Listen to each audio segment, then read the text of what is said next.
Tama na rin ako. Kahit ako First regular session of the second Bangsamoro Transition Authority Parliament is now called to order.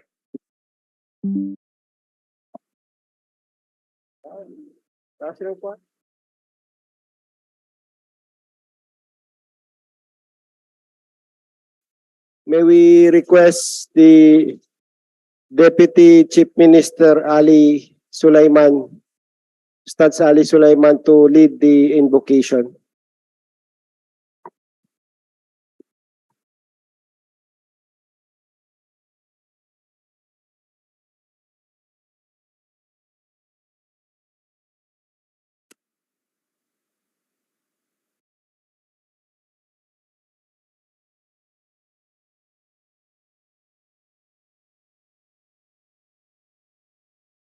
الرجيم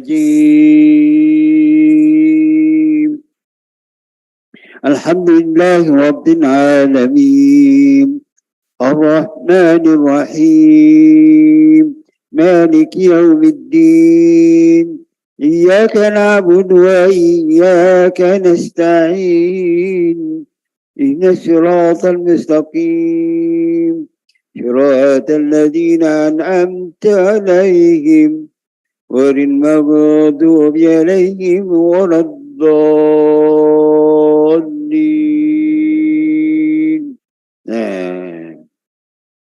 اللهم صل على محمد وعلى آل محمد كما صليت على إبراهيم وعلى آل إبراهيم وبارك على محمد وعلى آل محمد كما باركت على سيدنا إبراهيم وعلى آل إبراهيم في العالمين إنك حميد مجيد. ربنا ظلمنا أنفسنا وإن لم تغفر لنا وترحمنا لنكونن من الخاسرين. اللهم وفقنا لما فيه خير وصلاح لأمة الإسلام ولبنسمرو يا الله. اللهم اهدنا لما فيه خير وصلاح لأمة الإسلام ولبنسمرو يا الله يا رحمن. سبحان ربك رب العزة عما يصفون وسلام على المرسلين والحمد لله. Please remain standing for the national anthem in the Bangsamoro hymn. Mga kababayan, ang pambansang awit ng Pilipinas. Kayang magiliw, ewas ng sinakanan, alam ng puso, sa dibdib mo'y buhay. Lupang hinirang, tuyag ka ng magiting, sa manlulupin, di ka pasisigil, sa nagatang tutok sa simoy at sa langit mo pagaw, ay hinatang tula, kawin sa pagkayang minamahal, ang isang ng matawad mo'y tagumpay na nag-iindig, ang bituin at araw niya kailan pang ay di magdidinig. Lumalang araw ng walhagit pagsinta, langit sa piling mo, ang hindi ka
Secretary General is so directed to call the roll to determine the presence of quorum.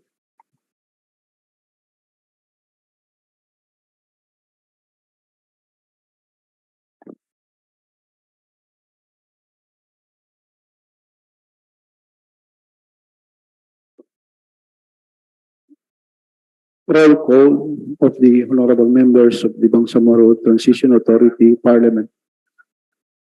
Abbas Ahmad, Abbas Harun, Abbas Basit, Abu Mujib, Alamia Laisa, Alaudin Mosber, Ali Ibrahim, Ali Lanang Jr., Ali Edi, Ambuluto Suharto, Aminuddin Abdulaziz, Ampatuan Baintan, Anetin Susana, Antaw Muhammad Kelly, Arnado Marian, Asnawi Dan, Babaw Ali Muntaha, Balindong Pangalian, Basman Anna Tarhata, Kandaw Bay Maleha,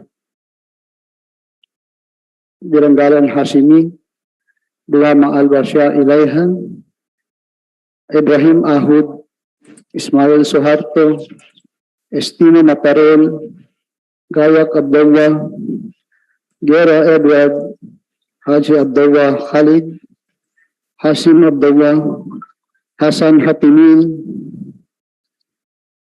Iqbal Muhagir, Ismail Rasul, Jajuri Raisa, Jakir al-Muslimin, Jikiri al-Bakil, Kahalan Don Martin, Karen Faisal, Lim John Anthony, Long Benjamin, Long Don Mustafa, Lorena Jose, Makakuha Abduraw, Makapar Abdullah, Makasalong Marjani, Makatanong Amrosi, Maglangit Tarhata, Malik Hamid, Mantayon Baileng, Mastura Ishaq, Matalan Jafar, Apollo Mikael, Awalili Amil Bahar, Mendoza Frenin, Mitimbang Michael, Mitimbang Tawakal, Miswari Abdul Karim,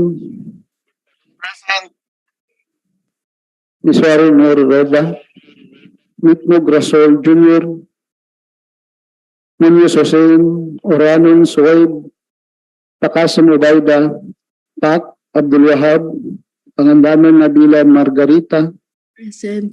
Casio Randolph, Tiang Ramin Sr., Ramos Jamila, Salingab Said, Salik Ali, Sangki Ali, Sema Omar Yasser, Sema Romeo, Sheikh Said, Silungan Aida, Sinulinding Kadil Jr., Sulaiman Ali, Tago Paisalin, Tan Nabil, Usman Azbar, Uto Basir, Uy Oyod Siti Fahani, Yaqub Muhammad.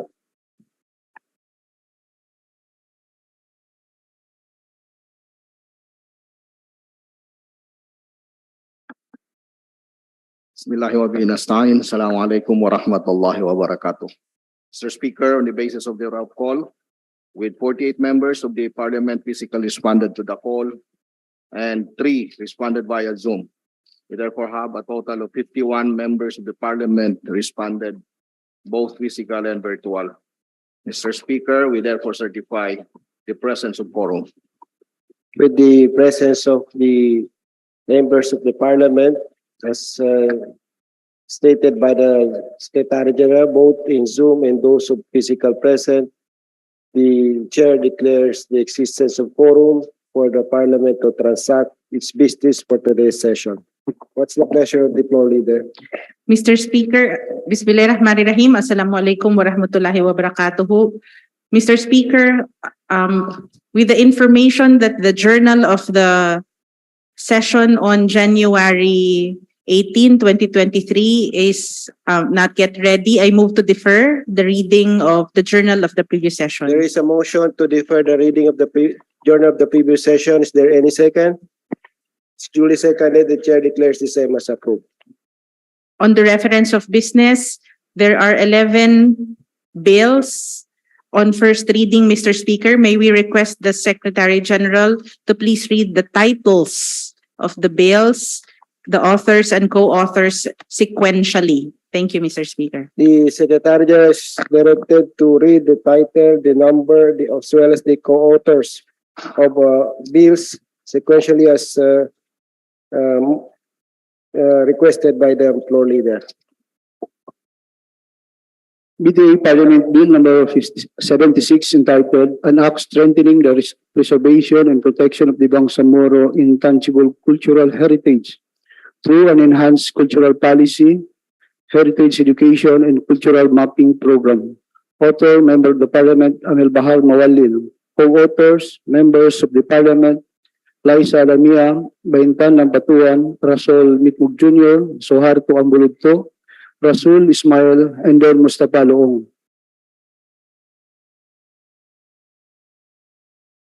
Please proceed. BTA Parliament Bill number 77, an act strengthening the Bangsamoro Satellite Coordinating Offices, defining its coverage and for other purposes. Author, Member of the Parliament, Amel Bahar Mawalil. Co-authors, Members of the Parliament, Liza Lamia, Baintan ng Batuan, Rasol Mitmug Jr., Soharto Ambuludto, Rasul Ismail, and Don Mustafa Loong. Please proceed. BTA Parliament Bill number 78 entitled An Act Creating the Bangsamoro Parliament Corporate Body, enhancing the parliamentary governance of the region and appropriating funds therefore. Author, Member of Parliament, Amel Bahar Mawalil. Co-authors, Members of the Parliament, Liza Lamia, Baintan ng Batuan, Rasol Mitmug Jr., Soharto Ambuludto, Rasul Ismail, and Don Mustafa Loong. Please proceed. BTA Parliament Bill number 79 entitled An Act Reducing the Cost of Electricity for Bangsamoro Government Offices and Buildings by promoting the development and utilization of solar energy systems, providing funds therefore and for other purposes. Author, Member of the Parliament, Amel Bahar Mawalil. Co-authors, Members of the Parliament, Liza Lamia, Baintan ng Batuan, Rasol Mitmug Jr., Soharto Ambuludto, Rasul Ismail, and Don Mustafa Loong. BTA Parliament Bill number 80 entitled An Act Incentivizing Seaweed Farming in the Bangsamoro Autonomous Region in Muslim Mindanao. Author, Member of the Parliament, Amel Bahar Mawalil.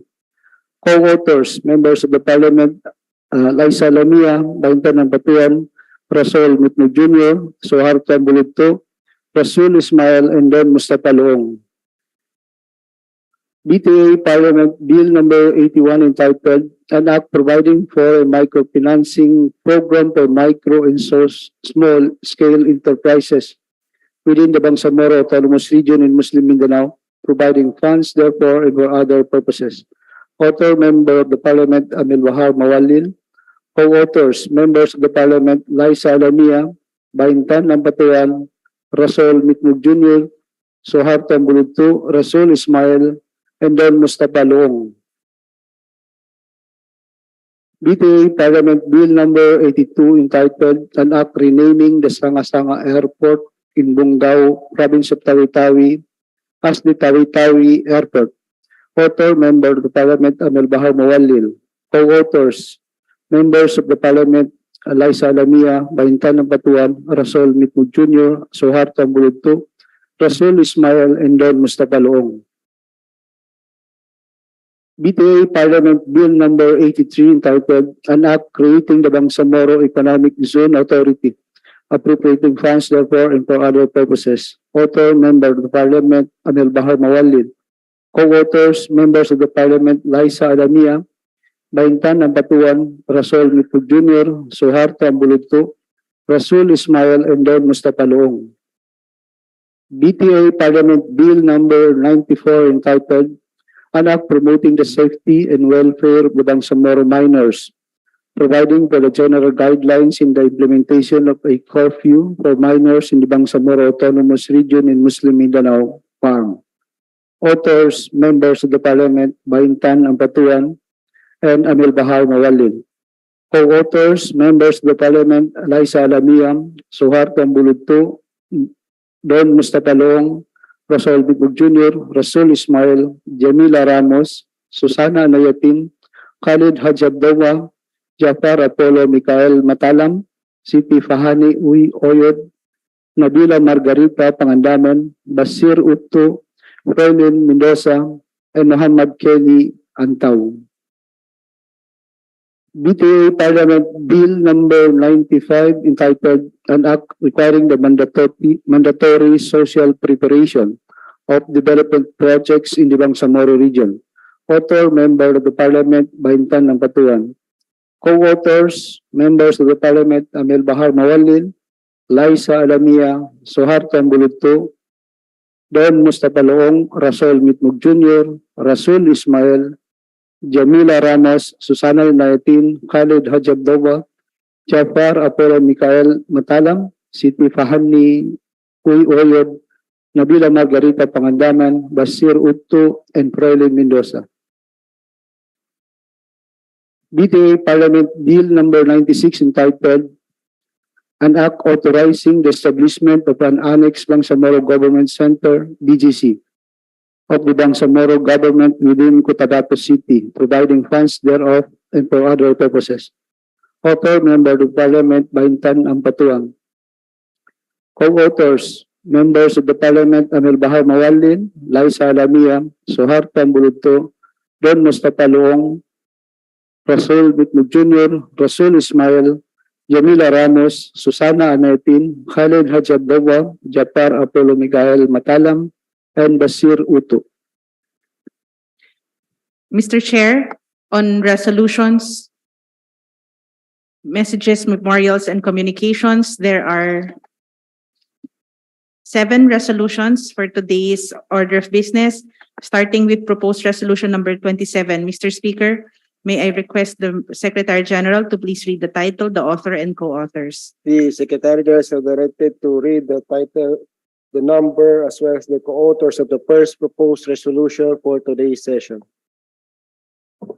Proposed resolution number 27 entitled A Resolution Inviting the Regional Director of the Land Transportation Office, LTO, Region 12, as resource person to an inquiry in aid of legislation on the apprehension of motor vehicles registered in the Bangsamoro Autonomous Region in Muslim Mindanao, BARM. Author, Member of the Parliament, Bahintan Ampatuan.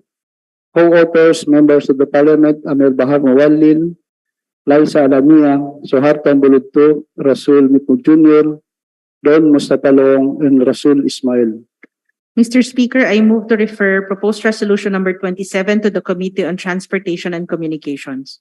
There is a move to refer proposed resolution number 27 to the Committee on Communication and Transportation. Is duly seconded. The chair declares the same as approved. Next is proposed resolution number 75. May I request the Secretary General to please read the title, author, and co-authors. The Secretary General so directed. Proposed resolution number 75 entitled Resolution Respectfully Requesting the Ministry of Health to expedite the processing of the release of the Special Risk Allowance, SRA, the One COVID-19 Allowance, OCA, and the Health Emergency Allowance, HEA, to healthcare workers and non-healthcare workers involved in the COVID-19 response in the Bangsamoro Autonomous Region in Muslim Mindanao. Authors, Members of the Parliament, Hashime de Langalen, Amel Bahar Mawalil, and Khalid Hajabdawa. Co-authors, Members of the Parliament, Egdi Ali, Soharta Ismail, and Hamid Malik. Mr. Speaker, I move to refer proposed resolution number 75 to the Committee on Health. There is a move to refer proposed resolution number 75 to the Committee on Health. Is duly seconded. The chair declares the same as approved. Okay, 1 minute suspension, Mr. Speaker. 1 minute suspension.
Session resumed.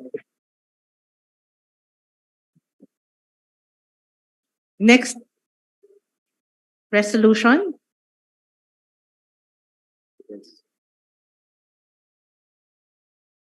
Okay, proposed resolution number 81. May we request the Secretary General to please read the title, the author, and co-authors? The Secretary General so directed. Proposed resolution number 81 entitled, "A resolution requesting the Bangsamoro government of the day to enact a law mainstreaming peace education in all levels of education pursuant to Executive Order number 570, entitled Institutionalizing Peace Education in Basic Education and Teacher Education," and Senate Bill number 672 entitled Institutionalizing Peace Education in the School Curriculum at All Levels. Author, Member of the Parliament, Susana Alayatin. Co-authors, Members of the Parliament, Don Mustafa Luong, Abdulaziz Aminuddin, Norweda Miswari, and Basir Utto. Mr. Speaker, I move to refer proposed resolution number 81 to the Committee on Education, Basic, Yes. Higher and Technical Education. Yes, there is a move to refer proposed resolution numbers 81 to the Committee on Basic Education, Basic Higher Technical Education. Duly second. Duly seconded, the chair declares the same as approved. Next, Mr. Speaker, is proposed resolution number 95. May we request the Secretary General to please read the title, the author, and co-authors? The Secretary General so directed. Proposed resolution number 95 entitled, "Resolution requesting the Office of the Chief Minister to spearhead the review of the compliance of Article 16 or the Bangsamoro Transition Authority provisions of the Bangsamoro Organic Law, BOL, in order to identify gaps and define course of actions to address these gaps." Author, Member of the Parliament, Baintan Ambatuan. Co-authors, Members of the Parliament, Amil Bahar Mawalid, Laisa Adamia, Suharto Ambuludto, Don Mustafa Luong, Rasul Mitmug Jr., Rasul Ismail, Khalid Hajabdoma, Jafar Apollo Mikael Matalam, and Basir Utto. Mr. Speaker, I move to refer proposed resolution number 95 to the Committee on Rules.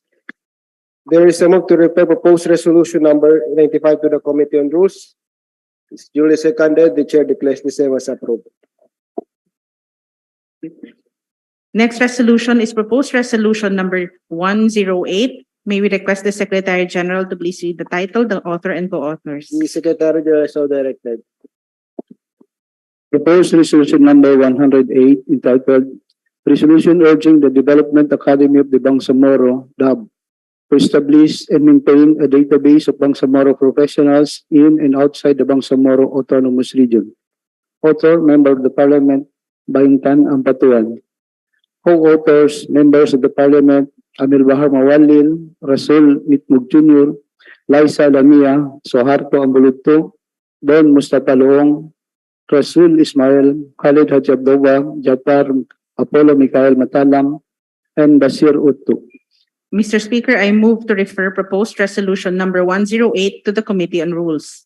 There is a move to refer proposed resolution number 108 to the Committee on Rules. There's duly seconded, the chair declares the same as approved.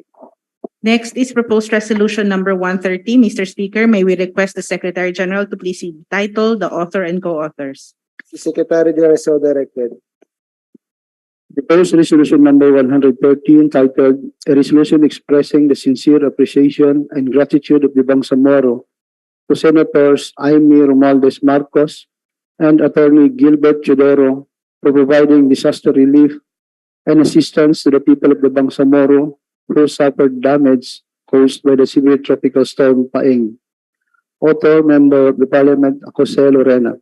Co-authors, Members of the Parliament, Nabil Tan, Omar Yasser Sena, Faisalin Tago, Al-Bakir Jikiri, Randolph Parcasio, Don Mustafa Luong, Baintan Ampatuan, and Adspar Usman. Mr. Speaker, I move to treat this as a simple resolution. Proposed resolution number 130 is treated as simple resolution. Mr. Speaker, is anyone from among the co-authors interested to speak in respect to this proposed resolution, since the main author is not in the room? Okay. Deputy Speaker Sema wishes to be recognized. The gentleman from Maguindanao in Cotabato City, MP Attorney Omar Sema is recognized. Thank you, Mr. Speaker. Thank you, Floor Leader. I will be very brief on this. I was instructed by the main author, Attorney Jose Lorena, to speak on behalf of the authors and co-authors, Mr. Speaker. Mr. Speaker, prior sessions of the BTA Parliament, in prior sessions of the BTA Parliament, we have approved several resolutions acknowledging and expressing sincere appropriations to those who have helped the Bangsamoro during its trying times, particularly in the onslaught of severe tropical storm Paeng. And I believe that Senator Amy Romualdez Marcos and Attorney Gilbert Teodoro deserve the same kind of expression of appreciation and gratitude for their valuable help during those trying times. And it is at this point, Mr. Speaker, that I pray in behalf of the main author, I pray that this resolution be approved as soon as possible in order that we may be able to communicate this to the two good Samaritans. Thank you, Mr. Speaker. Mr. Speaker, Deputy Speaker Nabil Tan also wishes to be recognized. Honorable MP Attorney Nabil Tan from Sulu is recognized. Thank you very much, Mr. Speaker, Majority Leader. In behalf of my best friend who is just coming in from Davao, he was already in Pikit. I know that he was trying to cite this in the last resolution, acknowledging others who assisted us in times of calamity during that Paeng typhoon.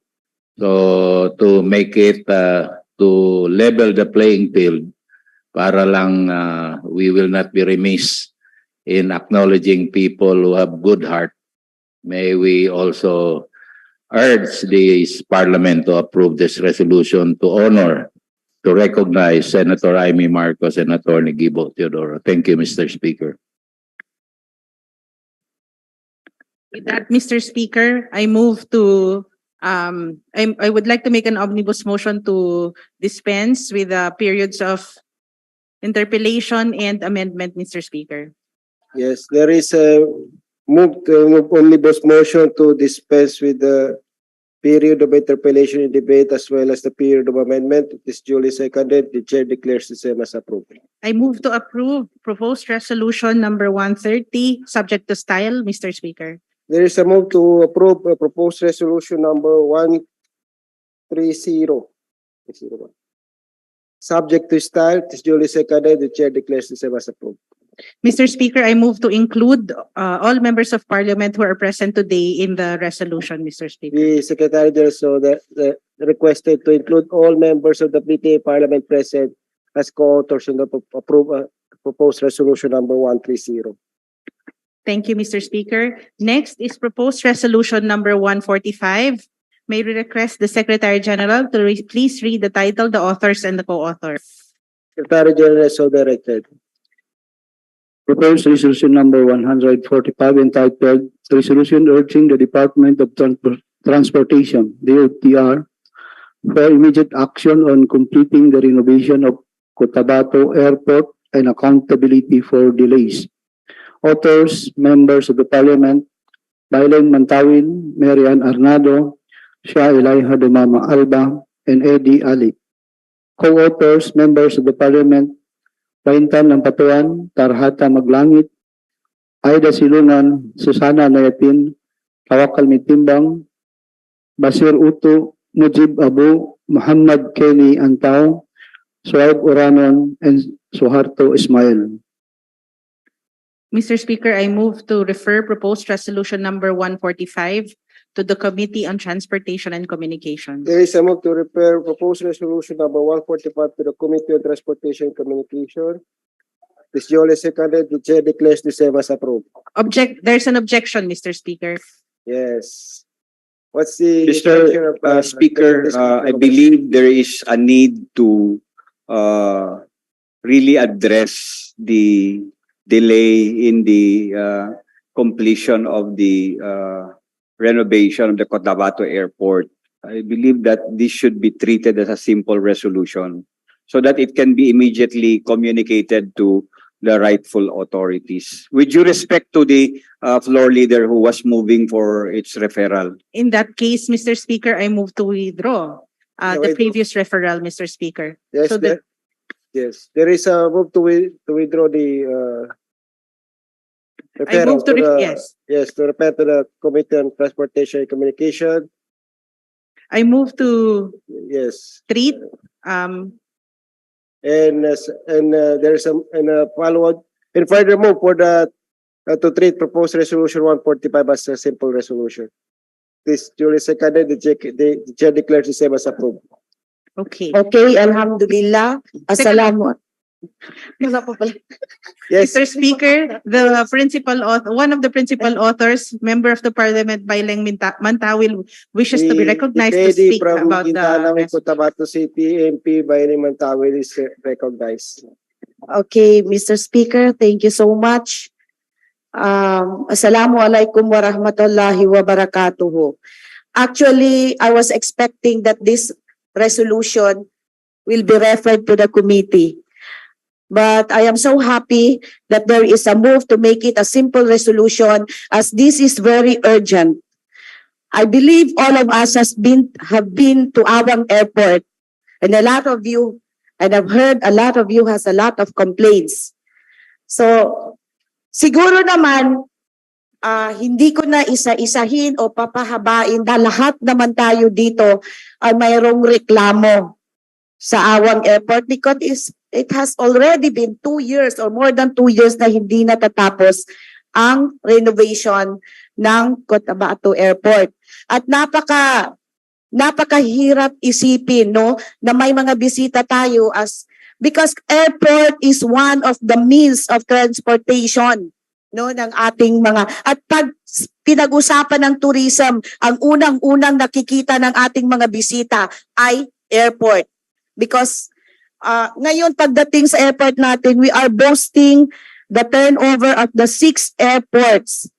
But even yung sa capital area ng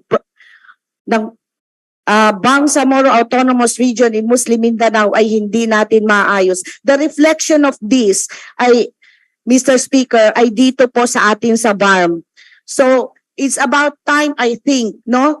Lalong-lalo na no dito sa ating mga senior citizens, mga bata na, pardon me, Mr. Speaker, meron pong nag-i-snap dito sa akin, but sa totoo lang, napakahirap po para sa kanila, no, ma-access yung ganitong klase ng airport pag hindi natin ito tinapos. So I call on everybody here in the August chamber na to please support this resolution to be adopted. So maraming salamat po.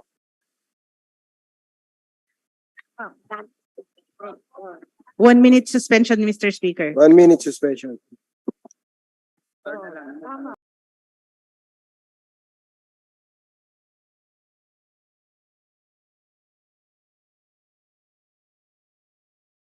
Paano mo na? Session resume. May tanong. Okay. Mr. Speaker, I move to open the period of interpellation. The period MP. of interpellation and debate is now open. MP Mawalil wishes to be recognized. MP Baileng Mantawil is recognized. As well as MP Mawalin is also recognized. Thank you, Mr. Speaker. Just have some few questions about the status of the airport, but I support the move to fast track the renovation. However, I would like to get a full picture of the renovation. Yes, we are frequent in the airports of Cotabato, as it is the gateway to all of our destinations. But I would just like to ask kung ano po ba talaga, did we manage to get a full picture of ilang percentage na so far yung renovation of this project?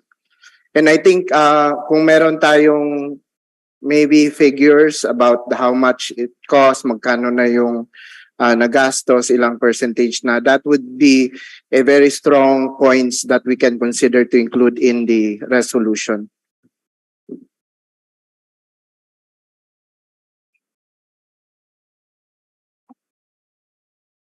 Mr. Speaker, may I answer the beloved gentleman from Tawi-Tawi? You may proceed.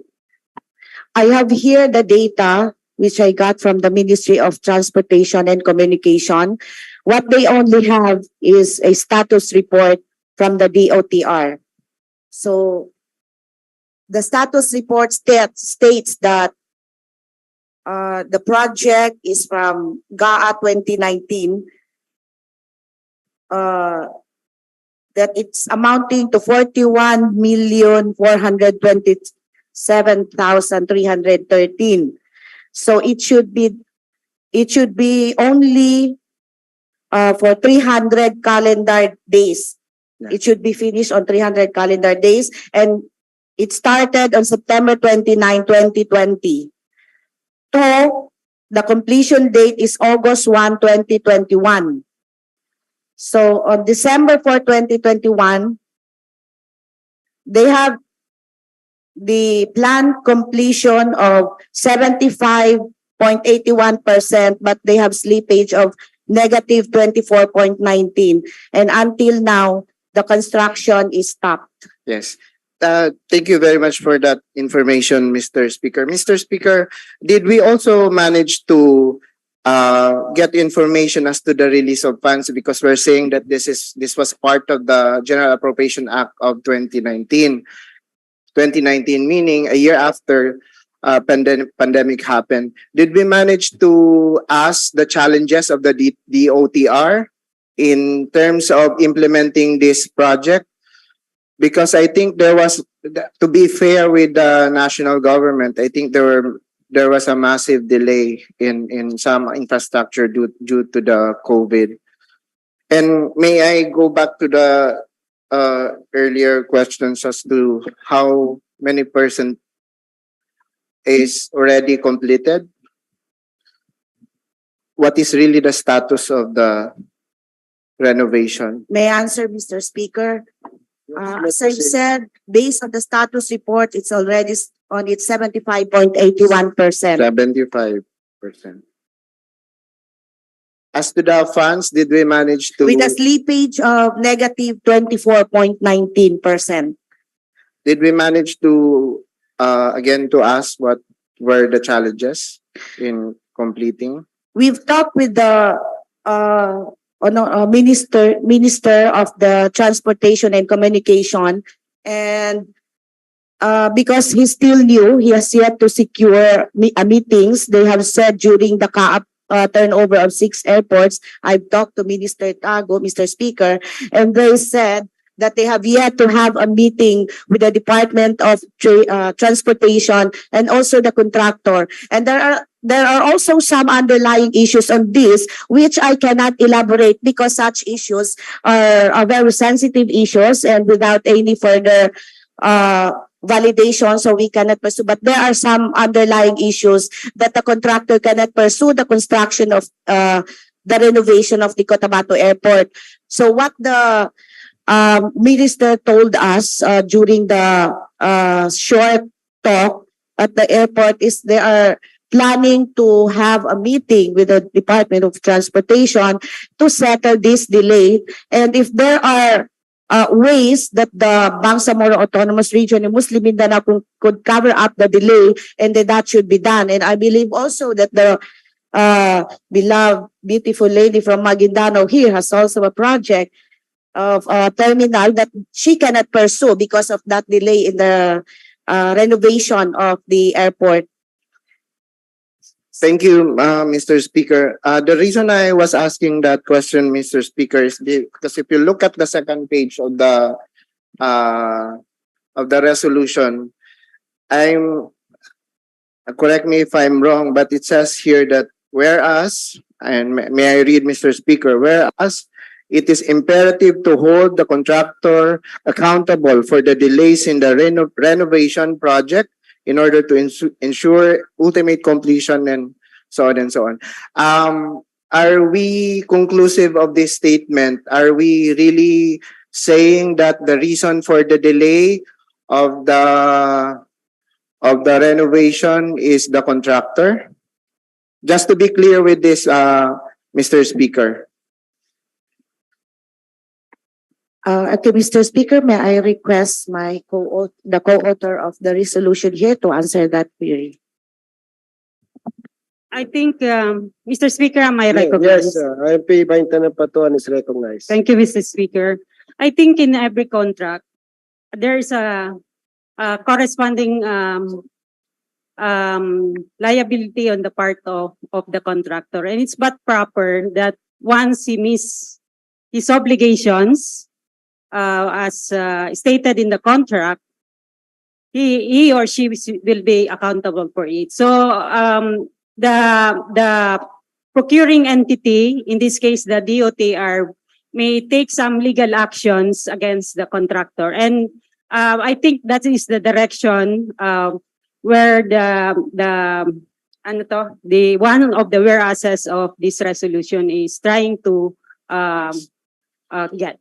Yes, I am not objecting to this particular provision, Mr. Speaker. I would just like I know the accountability of the contractor because he is paid to do the project. But as to the certain situation, certain condition on this renovation, we are attributing solely to the contractor. That's why I was raising the idea of what were the challenges, because it could be one of the challenges because the contractor did not abide with what the contract said.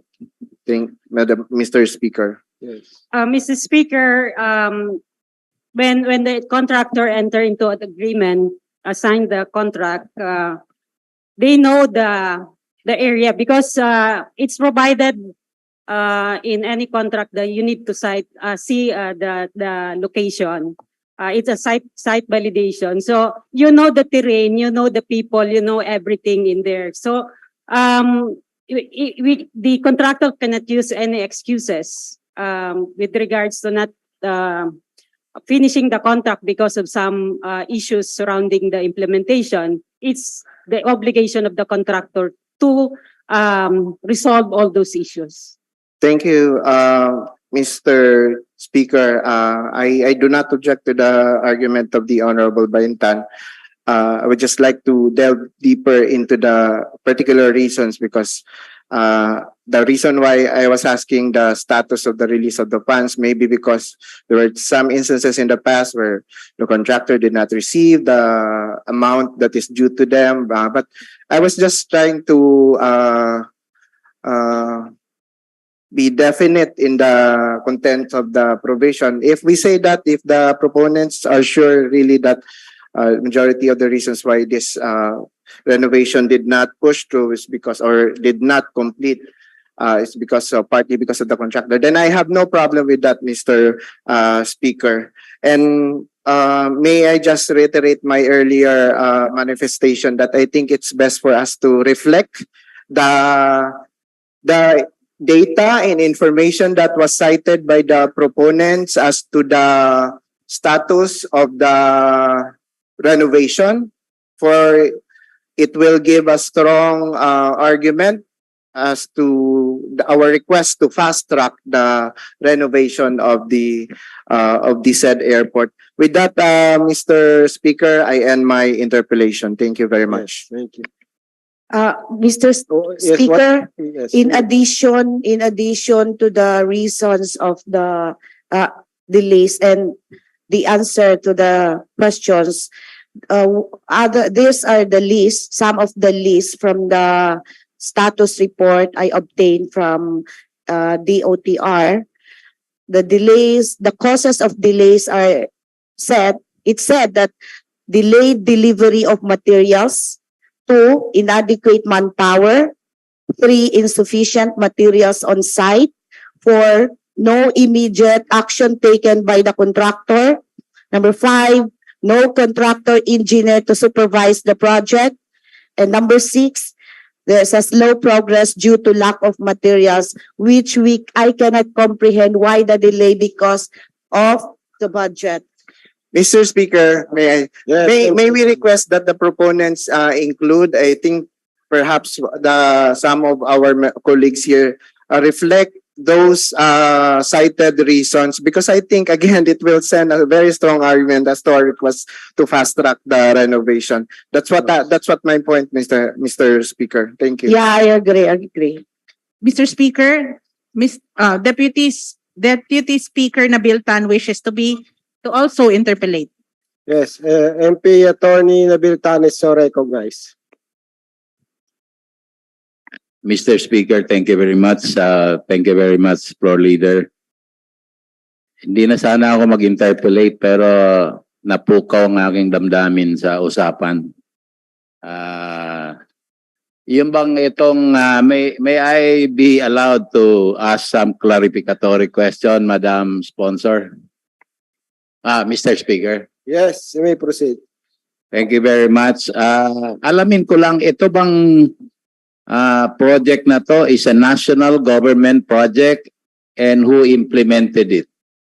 Yes, Mr. Speaker. This is a government project implemented by DOTR. And so this is not also a BARM project? Yes, Mr. Speaker, this is not a BARM project. Did we contribute anything to the construction of the airport?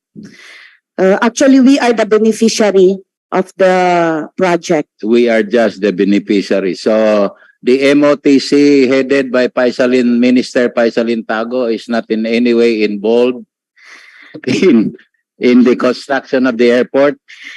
Yes, Mr. Speaker, they are not involved as this is not a project of BARM. This is a national project of Department of Transportation.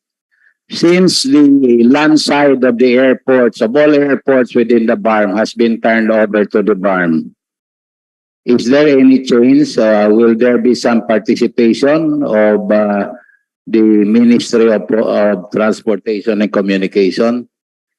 Mr. Speaker, according to the MOTC head, they said that they will fast track this and they will have a meeting with the Department of Transportation regarding this matter. So that means their role will be just to assist in order to fast track the construction, and they are not involved in the construction. Yes, Mr. Speaker. They role is to facilitate. Has there been a change in is this still the original contractor, or has there been a change due to the many months of slippage, of delays? There is none, Mr. Speaker. This is still the same contractor. At any rate, we can just hope that the Minister of Transportation and Communication will be in close contact with the owner of the project, which is the DOTR, national government, so that everything will be clarified and fast-tracked. Thank you. I support the resolution. Thank you, Mr. And may I know the last question? May I know the... wag na. Wag na. Wala na akong tanong.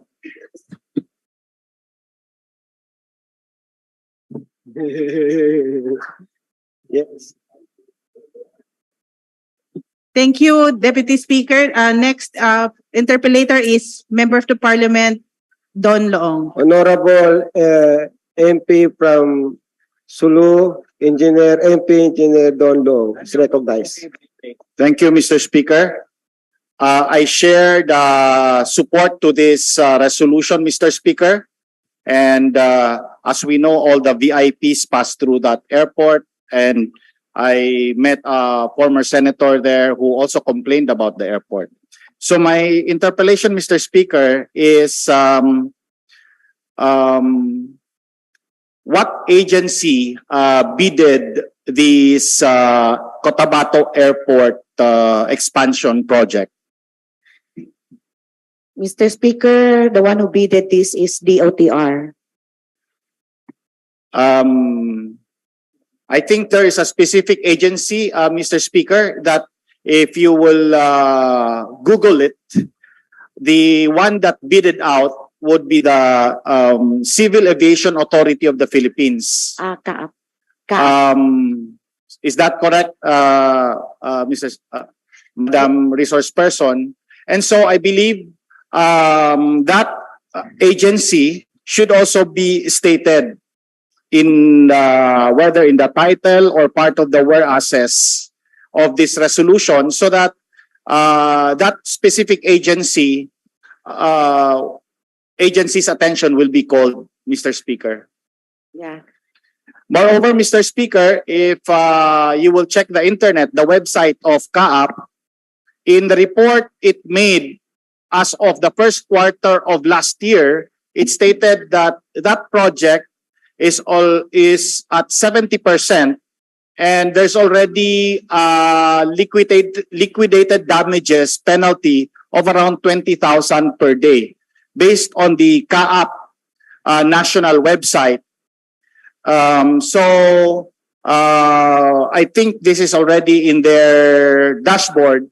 So I support this resolution with hoping that in the amendment we could include the agency that bidded out this project. You can have your proposed amendment in the period of amendment.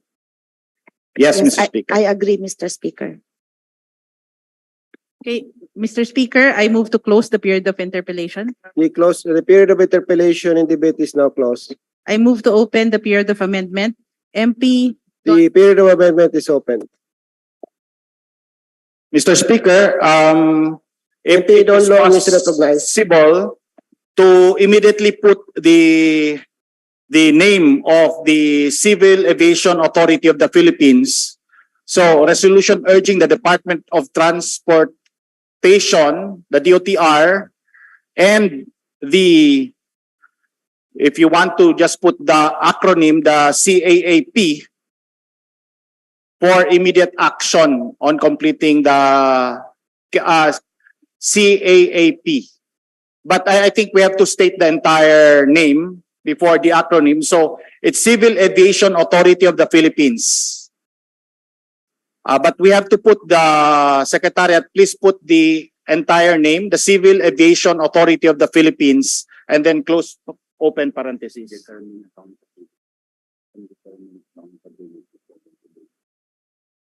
Isama. Hindi ba nandun sa Wala.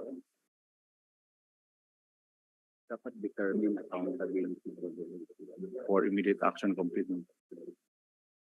And Mr. Speaker, as well as minor grammatical correction, to put and determine, the word determine, accountability for delays. Insert the word determine before the accountability.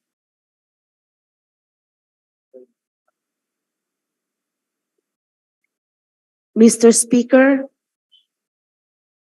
may I correct the a counter proposal, like instead of and between the Department of Transportation, it should be through, because it's the agency, that Civil Aviation Authority is an agency of the DOTR. Well, for me, it's okay, Mr. Speaker, as long as that specific agency that bidded out will be called. Because I was once Chief of Staff to the Chief of Staff of DOTR, and I know it's a very, very, very big agency. So we need to be focused on a specific agency. The proposal. I have no objection to the through. Yes. The proposal amendment is accepted. Mr. Speaker, so we need to also correct the wherefore clause. The prayer clause. Hindi ko pa. Oh, okay. Sige. Sige. We go back to the title, Mr. Speaker. I think the proponent has not yet.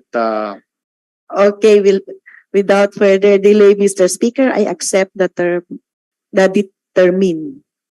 The word determine. Yes, the proposed Part amendment of the on title. the word determine is accepted by the proponent.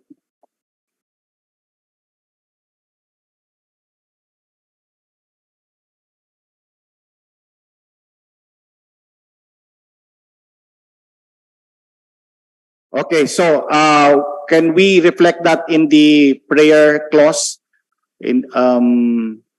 Can we look at the wherefore?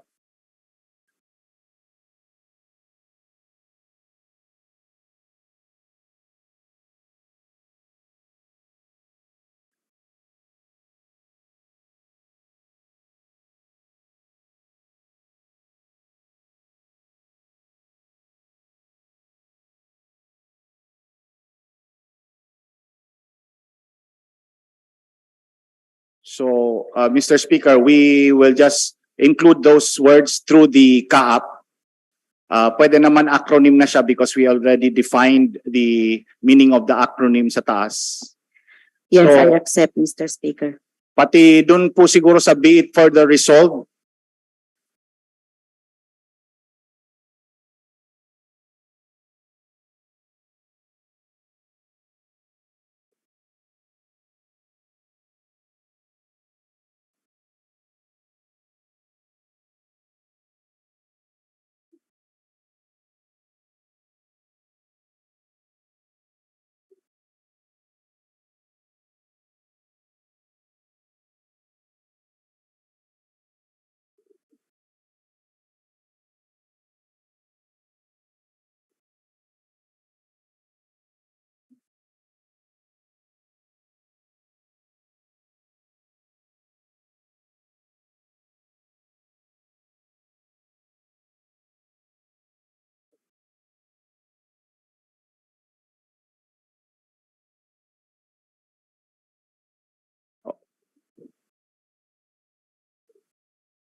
Mr. Speaker, if the proponents would agree, if it is possible to add another whereas the website of the CAAP states that the Cotabato Airport Development Project, close open parentheses, expansion of terminal building,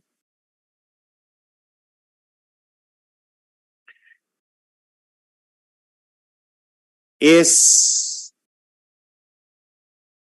expansion of terminal building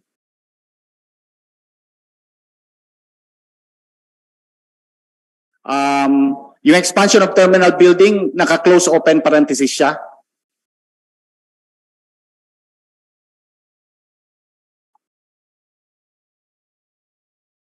States that as of June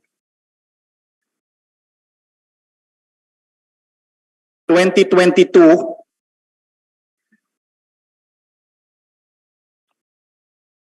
the physical accomplishment is at 64.94%.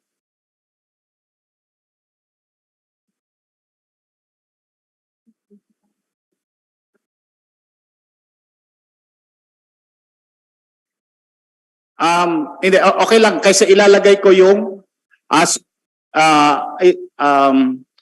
is at ilagay muna natin is at 64.94%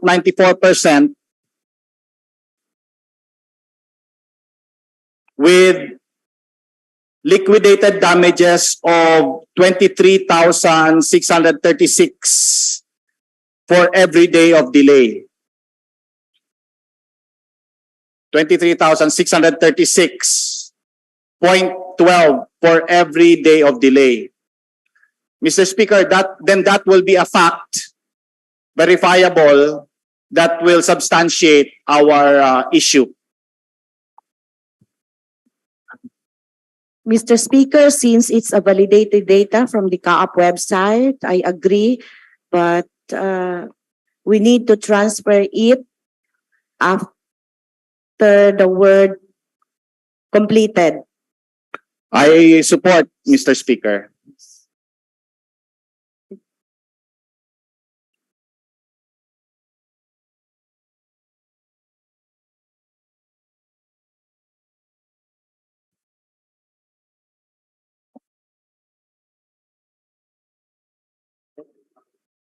Okay.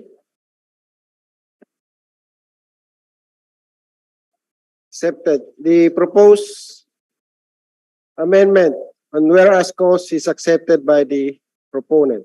Thank you, Mr. Speaker. That is all, Mr. Speaker. Okay na? Okay, Mr. Speaker. I move to close the period of amendment, Mr. Speaker. The period of amendment is now closed. Mr. Speaker, I move to approve proposed resolution number 145. Close na yan? Close na? mag-amendment ka? Hindi, kasi yung title redundant yung states eh. If you will see, whereas the website of the CAAP states, and then expansion meron na namang states. Maybe I would suggest to remove another states there. Yes, subject to style, yes. Thank you po. Okay, so I move to approve proposed resolution number 145, subject to style, Mr. There is a move to approve proposed resolution number 145 subject to style. It is duly seconded. The chair declares the same as approved. Thank you, Mr. Speaker. For bills on second reading, we are supposed to hear a sponsorship speech for BTA Parliament Bill number 36 today. But in view of the absence of the member of the Parliament, in view of the absence of the member of the Parliament who is to deliver the sponsorship speech, I move to defer BTA Parliament Bill number 36 for second reading. Yes, there is a move to defer Parliament Bill number 36 on second reading. It is duly seconded. The chair declares the same as approved. Next, Mr. Speaker, is unfinished business for committee report number 1 submitted by the Committee on Rules. This was supposed to be discussed and deliberated on last December, but was deferred to the later session. May we request the Secretary General to please read the committee report number? Hindi na. Na-read na pala. Sorry. I-recognize na lang natin. I-recognize natin si Eddie Ali. Si Eddie Ali na lang. Okay, so nabasa na pala siya last time. Yes. So may we request the Proponent. Member of the Parliament, Eddie Ali? Yes. Eddie Ali. Eddie Ali. Yes. The honorable gentleman from Tawi-Tawi, MP Eddie Ali, is recognized to This is the period discuss of committee interpellation. report number 01. Yes. I moved for interpellation already, Mr. Speaker. Yes, the parliamentary status of this particular resolution is on the period of interpellation and debate. MP Eddie Ali is recognized. MP Ampatuan wishes to pose some questions, Mr. Speaker. Yes, the MP Engineer Baitan Ampatuan is also recognized.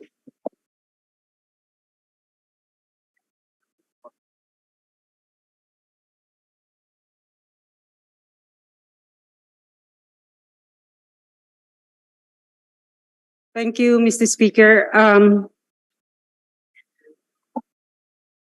In the committee report, Mr. Speaker, it stated here that The recognition is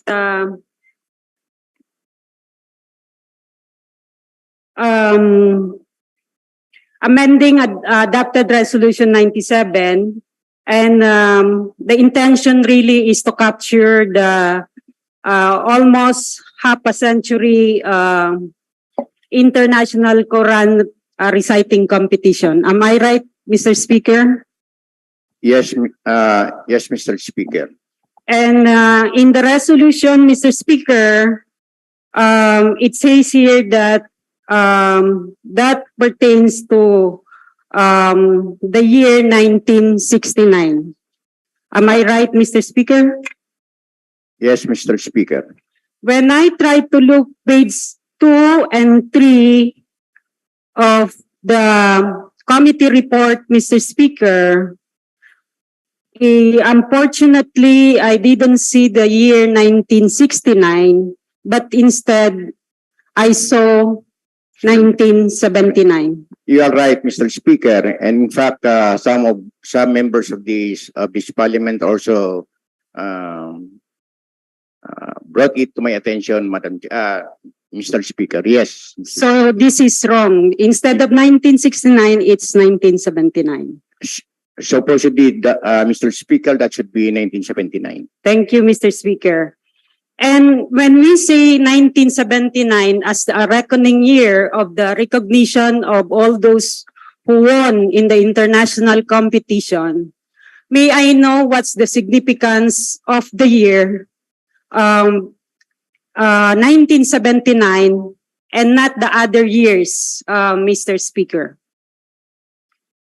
Mr. Speaker, when we tried to determine the winners in the Quran recitation contest, we were provided with the data that since 1979 onward, the Bangsamoro reciters contestants have been winning in these competitions. That's why we started with 1979, Mr. Speaker.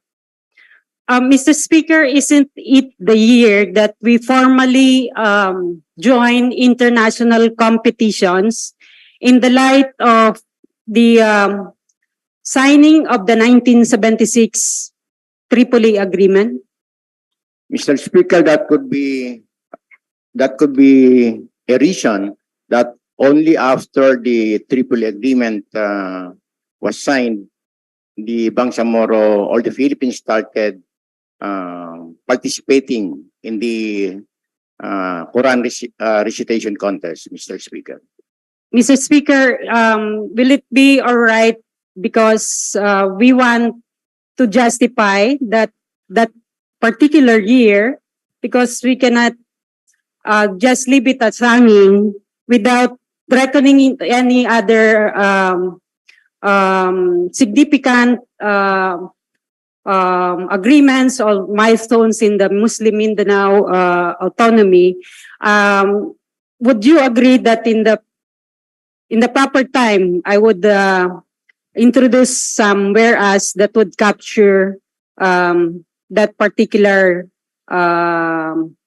milestone in the history of the Bangsamoro? I have no objection, Mr. Speaker. Thank you very much, Mr. Speaker. That's all. I move to close the period of interpellation, Mr. Speaker. The period of interpellation is now closed. I move to open the period of amendment, Mr. Speaker. Period of amendment is now MP open. by Intan Ampatuan wishes to enter some amendments. MP by Intan Ampatuan is so recognized. Thank you, Mr. Speaker. I propose that all those referring to the year 1969 be replaced with year 1979. From the title to the body of the resolution. So pakitrack na lang yung 1969. Accepted, Mr. Speaker. The proposed amendment of MP by Intan Ampatuan is accepted. The next proposed amendment, after the first whereas,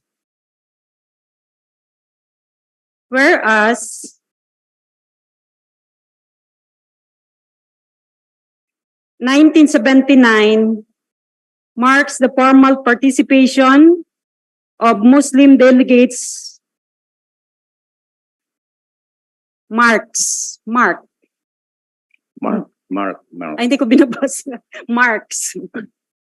1979, marks. M-A-R, hindi marks. M-A, maliit na M. Marks, may S. The formal participation of Muslim delegates from Muslim Mindanao following the signing of the 1976 Tripoli Agreement. Para lang.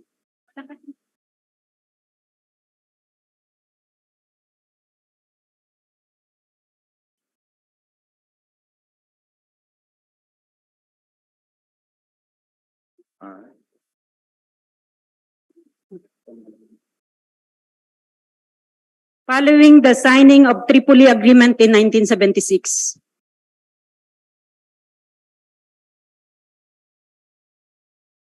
Tanggalin mo yung 19.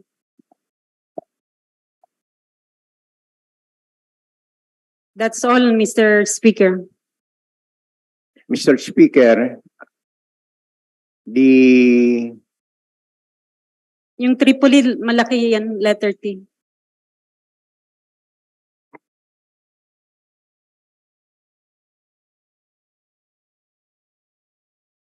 it is accepted, except we would like to add GPH, MILF, ano? GRP, MNLF, OIC, Tripoli Agreement. GPH, MNLF. GPH, MNLF, GRP pala, tama. GRP, MNLF, OIC. Tripoli Peace Agreement of 19, instead of in, I think, of 1976. Of 1976.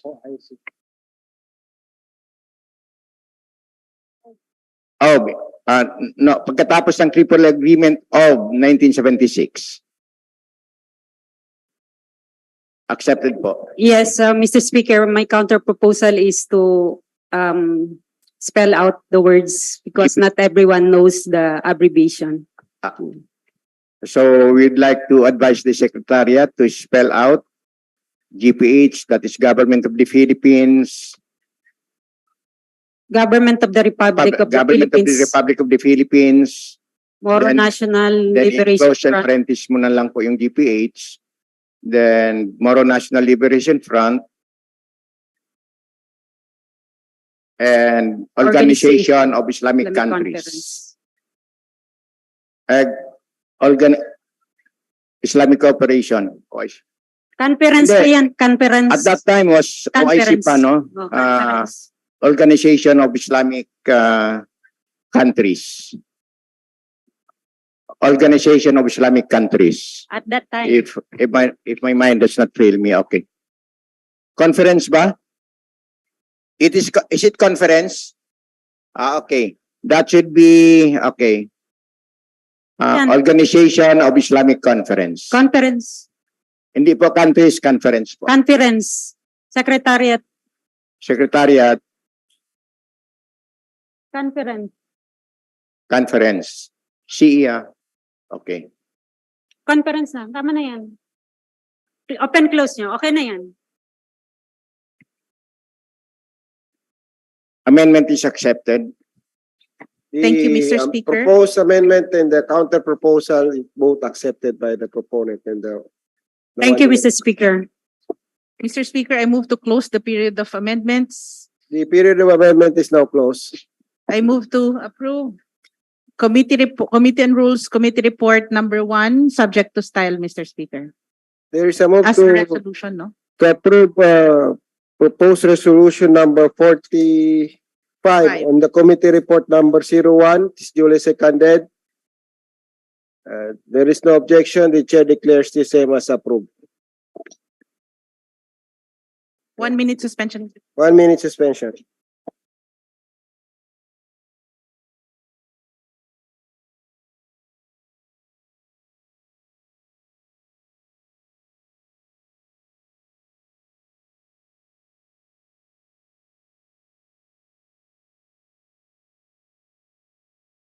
Uh, 15-minute break. Speaker, the next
Mr. Speaker, we are now in the privilege hour, and may we request that we recognize MP Froilan Mendoza, MP Ahmad Abbas, MP Romeo Sema, and MP Abdul Aziz Aminuddin. The lady from UP Maguindanao and South UP, MP Froilan Mendoza is recognized. Maraming salamat, Mr. Speaker. To begin, Mr. Speaker, my highest respect to the Interim Chief Minister of the Bangsamoro Transition Authority, Ahud Balawag Ibrahim, Speaker of the Parliament, Honorable Pangalian Balindong, officers and members of the Second Parliament of the Bangsamoro Transition Authority,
dakalwayag masut, matungfaan gayon, manggasasway-sway gayon.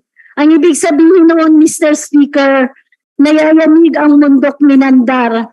Malakas ang ulan, malaking tubig ang lumalabas, at nagkahiwalay-hiwalay na kami.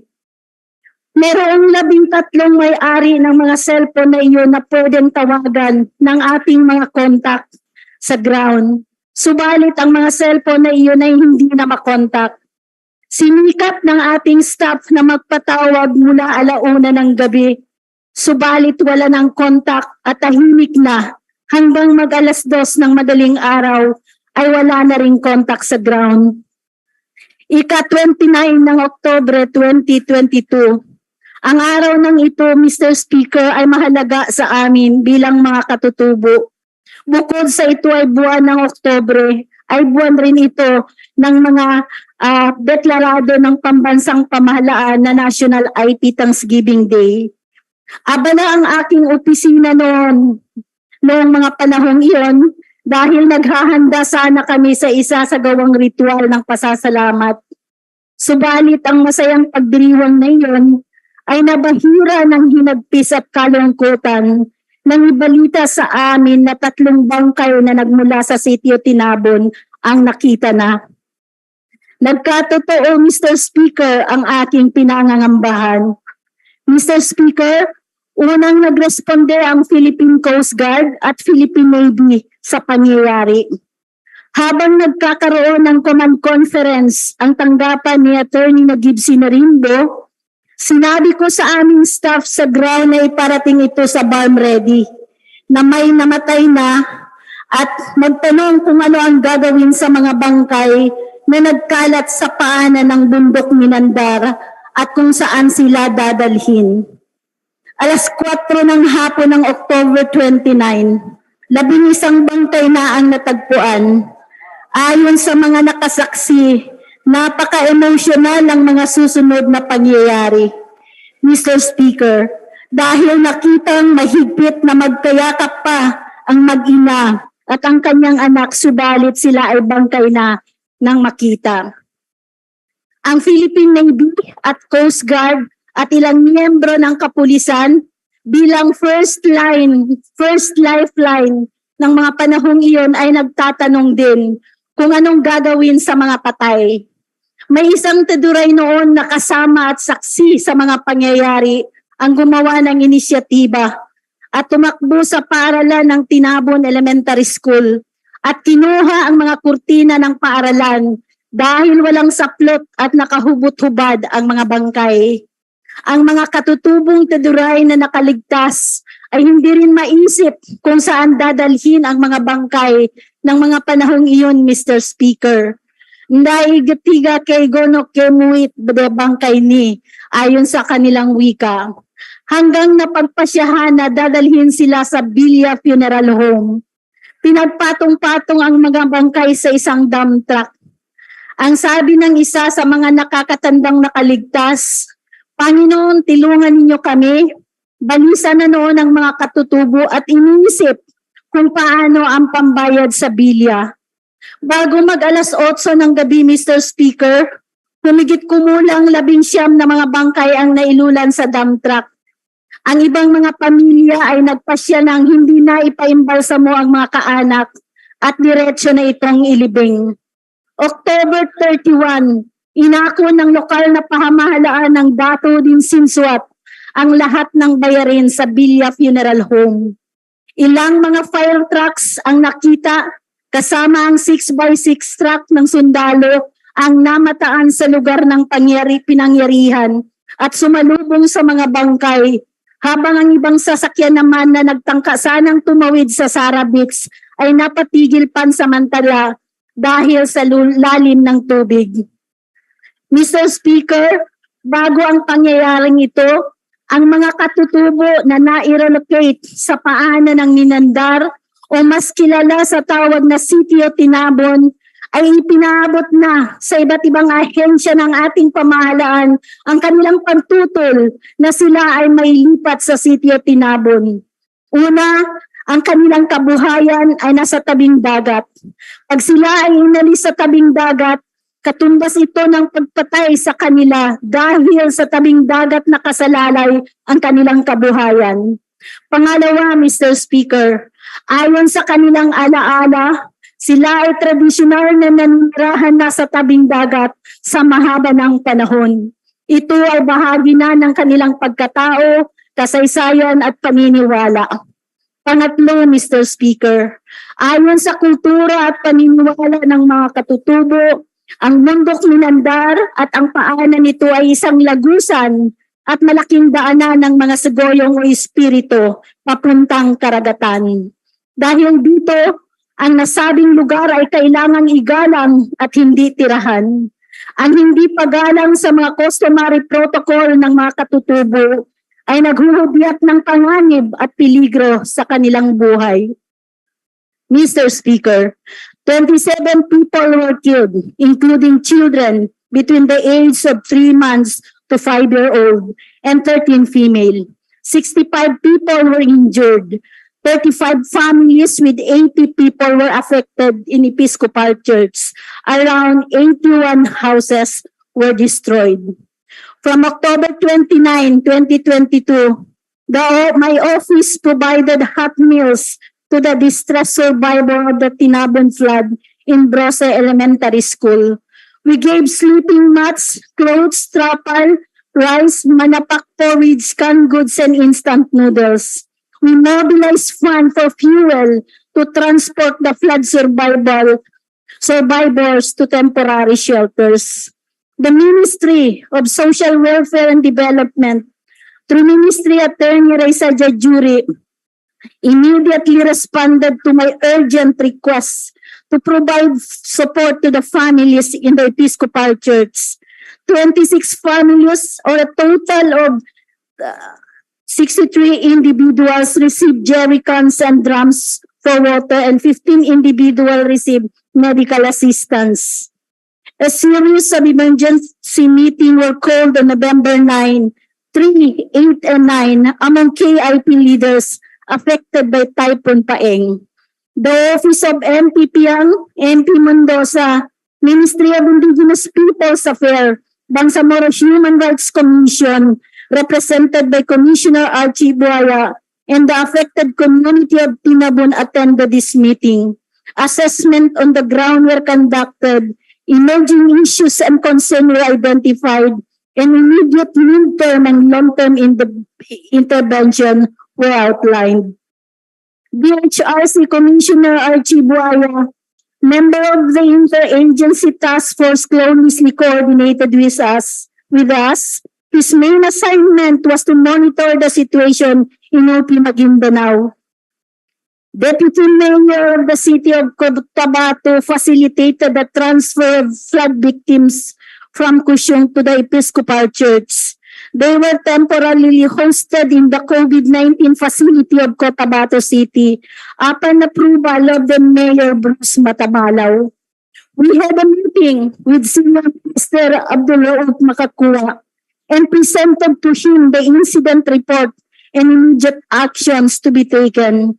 This includes the safe relocation of the flood survivor, provision of livelihood for fishermen who lost their boats, educational assistance for IP children, especially those in the tertiary level, housing, food, and psychosocial support. A proposal was made to the Ministry of Environment and Natural Resources and Energy to send a geologist to conduct an ocular inspection. Information was received from the local resident that there are 2 hollow holes that the mudslide created. This could result in another tragedy when there are strong rains.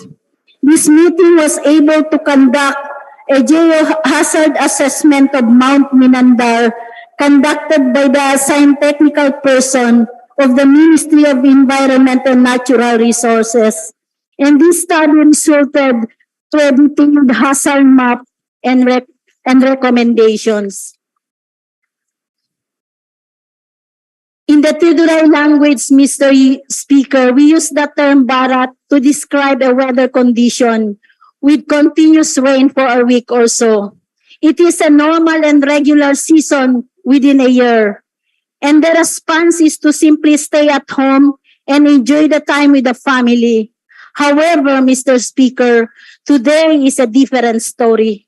Barat is now identical to a calamity that brings forth suffering and misery to the people. Mr. Speaker, Typhoon Paeng devastated the Pusakaingad of the Tiduray and Lambangian and its neighboring areas. There is no one to be blamed for this tragedy because it is a natural calamity. However, Mr. Speaker, this heartbreaking situation demands that we strengthen our resolve to recognize, protect, and promote the rights of indigenous peoples in the BARM.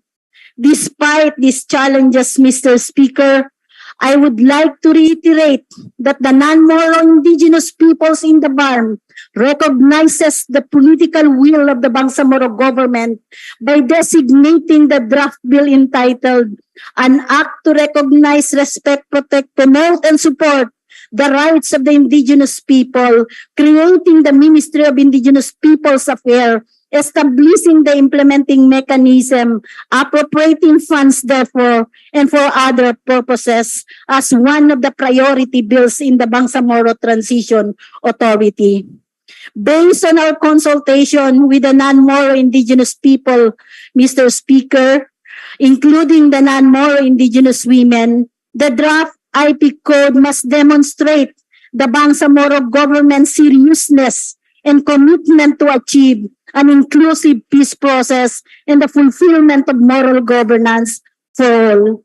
We believe that a broad consultative process of developing the IP code will result in a law that not only address the vulnerabilities of the IP communities, but will also create fair, just, and socially cohesive Bangsamoro communities.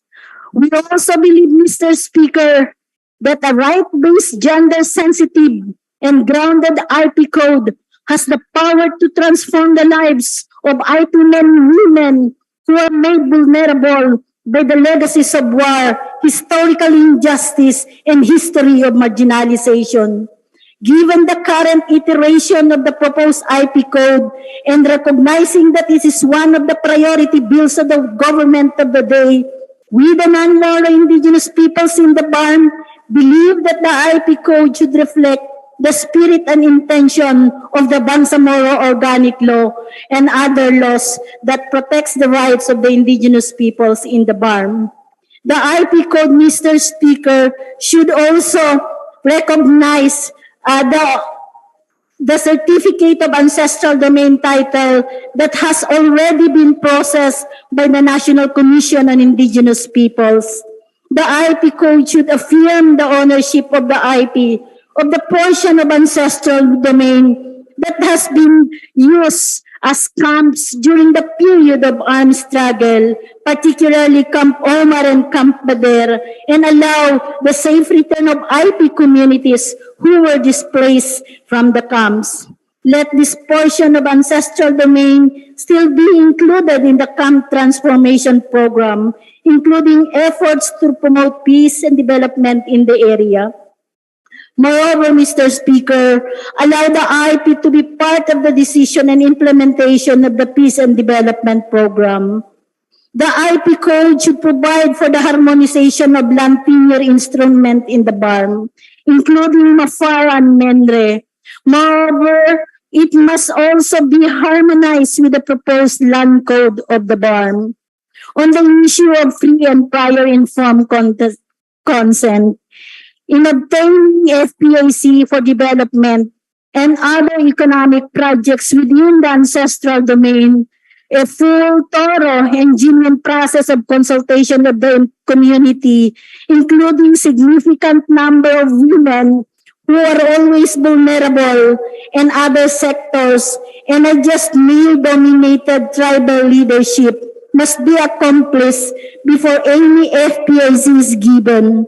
Moreover, a full disclosure must be made on the overall process of the free, prior, and informed consent. The IP code, Mr. Speaker, must ensure that introduction of any technology and project that will have impact on food security and biosystem of the IP community should be obtained. In the light of the tragic event brought about by Typhoon Paeng, the IP code must explicitly include the representation in the following key bodies: IP Mandatory Representative, Local Development Council, Peace and Order Council, representation by IP women, arbiter. Disaster Risk Reduction and Management Council, Lupong Tagapamayapa, represented by spiritual leaders, Barangay Peacekeeping Action Team, Local School Board, and Local Health Board, represented by Tribal Birth Attendant, among others. The IP code must explicitly provide where the proceeds from the economic activities within the ancestral domain should be allocated. At it was similarly indicated in the Pros IP Code section on agriculture, fisheries, and aquatic resources, wherein 20% share of the gross income from mining activities in the ancestral domain must be allocated to non-Moro indigenous peoples communities. This may be allocated for social services, health services, infrastructure, environmental protection, or rehabilitation of IP communities. Under social services, it shall go to education and welfare. Under infrastructure, it shall go to the housing, water system, irrigation, farm-to-market roads, and other community facilities. On the context of women, peace, and security, Mr. Speaker, the IP Code must align with the international, national, and legal frameworks that address the human rights and vulnerability of women, violent conflict, including but not limited to the Regional Action Plan on Women, Peace, and Security, Convention on the Elimination of All Forms of Discrimination Against Women, Magna Carta of Women, and the expanded Anti-Trafficking in Persons Act, or the Prohibition of Child Marriage, and also known as the Safe Spaces Act. The IP Code must ensure the right of IP women to participate in resolving conflict, including tribal justice system, alternative dispute resolution mechanism, and other local special bodies such as Peace and Order Council and Lutong Tagapagpamayapa, among others. The IP Code should recognize the unique needs of IP women during period of displacement due to armed conflict and disaster, including exposure to sexual and gender-based violence, and must provide appropriate and gender-sensitive thereof. Mr. Speaker and members of this Parliament, it is my hope that we all learn from the tragedy caused by Typhoon Paeng and its devastating effect. I urge all of us to take this lesson as we journey together to develop an IP code that is truly reflected of the spirit and intent of the Bangsamoro Organic Law to promote, protect, and realize the right of the non-Moro indigenous people. Mr. Speaker, as I end this privileged hour, I also filed a resolution related to this entitled Resolution Urging the Bangsamoro Government through the Ministry of Environment and Natural Resources and Energy, Ministry of Human Settlements and Development, Ministry of Agriculture, Fisheries and Aquatic Resources, Ministry of Health, Ministry of Social Services and Development, and Ministry of Indigenous Peoples Affairs to undertake immediate concerted action that will address the impact of Typhoon Paeng that claimed the lives of non-Moro indigenous people. And it is my fervent hope, Mr. Speaker, to seek the support of this Parliament for its passage. Maraming salamat po sa inyong pakikinig. Fiobagi Mouyag.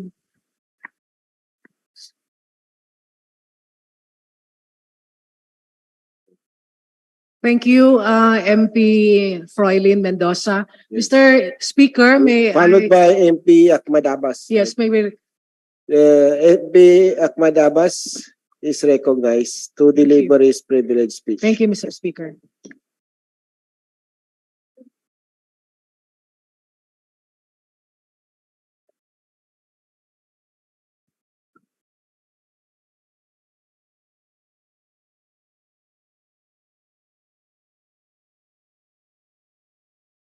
A'udzubillahi minasyaitanirrajim.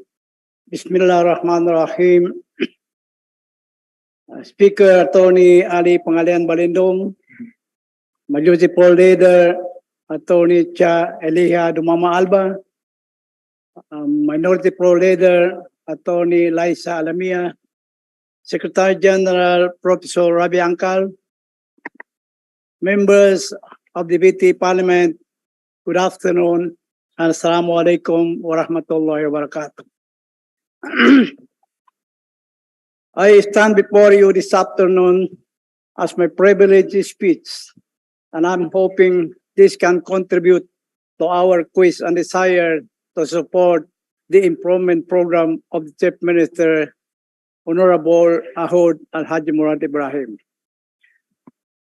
The 3 years transition was ended, but it gives us many development please in our homeland. With that development we have, Allah subhanahu wa ta'ala knows that we accomplished a lot. because Allah subhanahu wa ta'ala created us for only two reasons. One is in order that we can worship.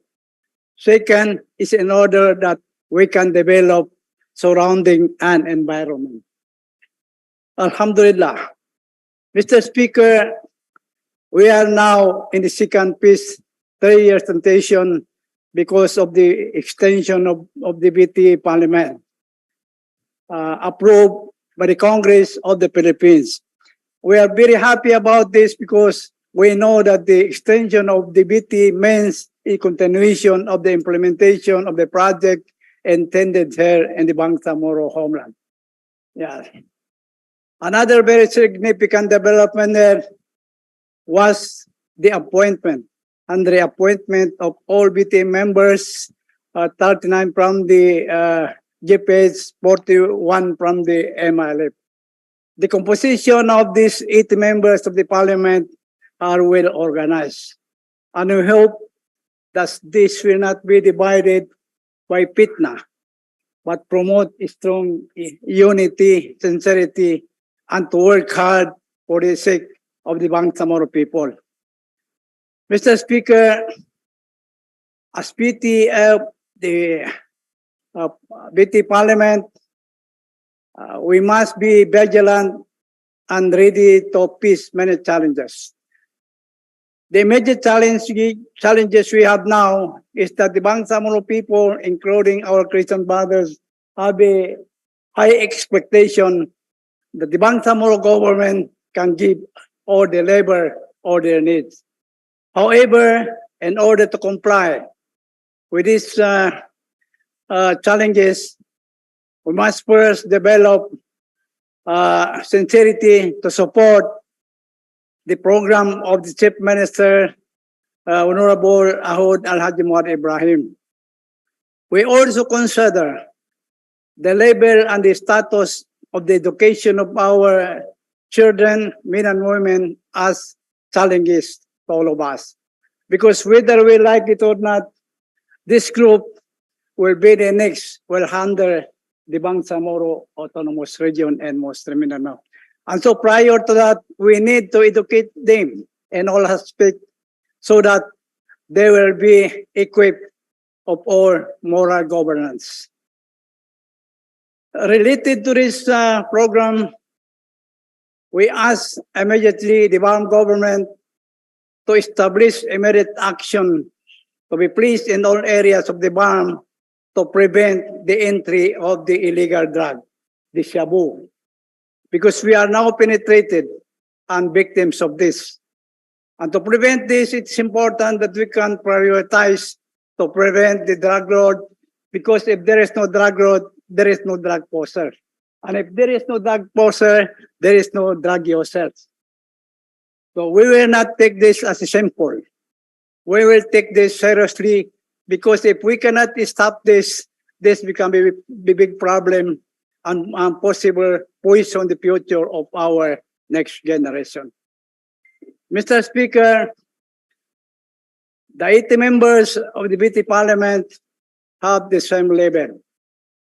Some are lawyers, some are not lawyers, but they have a long experience in the discussion of BTA Parliament. But the group who cannot discuss long because of lack of education is the BTA from the MLF, but not all. But myself included, those who cannot stand, who cannot discuss long because at the height of the struggle, I spent the rest of my time there and I do not have time to go to school. But this is not a problem. This will not complicate our work as BTA Parliament because we have the same direction and finally we have the same goal. Yes. There was a big personalities from the government said why there is a need to give government to the Bangsamoro people, in fact, even to make pandesal, they do not know. So that is a very big challenge to all of us. And now it is now a time, it's now a time to prove to all of them that we are capable not only to make fund itself, but we are capable to run the affairs of the Bangsamoro Autonomous Region and Muslim Mindanao. Mr. Speaker, few months ago, the BAM area, particularly Maguindanao del Norte, was hit by a tropical typhoon Paeng that caused a severe damage of properties. Hundreds of lives was lost, and thousands of civilian men and women evacuated to different areas of the BAM. We cannot see anything about this calamity, because this is the decision and the will of Allah subhanahu wa ta'ala. Maybe Allah subhanahu wa ta'ala gave us an examination proving how strong we are in the BAM government. Yeah. So after this, the BAM government, the BAM led by the Chief Minister, give support to all victims of these calamities. He gave food assistance, financial assistance, relief assistance, and medical assistance. Alhamdulillah, all the victims received the support intended for them. As BTA members, we also give support the same. And our support is not for any political purposes, but we support as a spirit of brotherhood in BAM and Islam. So we ask to Allah subhanahu wa ta'ala for our immediate recovery. Mr. Speaker, that ends my privileged speech. Thank you, and wassalamu alaikum wa rahmatullahi wa barakatuh. We would like to inform the good MPs that there is no longer minority majority. What he may be referring there in his privilege speech is the Deputy Speaker, Attorney Liza Alami. I will move the scrap up the record, the minority floor leader, but instead of Deputy Speaker. In the next list of to take privilege speech, we would like to recognize MP, gentleman from Maguindanao and Cotabato City, MP Romeo Sema is recognized.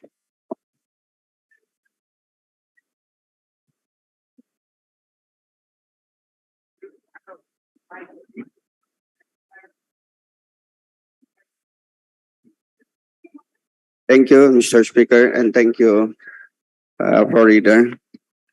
Bismillahirrahmanirrahim.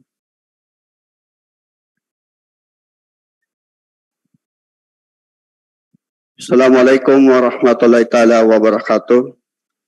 The Honorable Chief Minister Ahud Balawag Ibrahim, Honorable Speaker Attorney Ali Pangalian M. Balindong, the Floor Leader Attorney Dumama Alba, my fellow members of the Parliament, and to everyone who is present in these halls.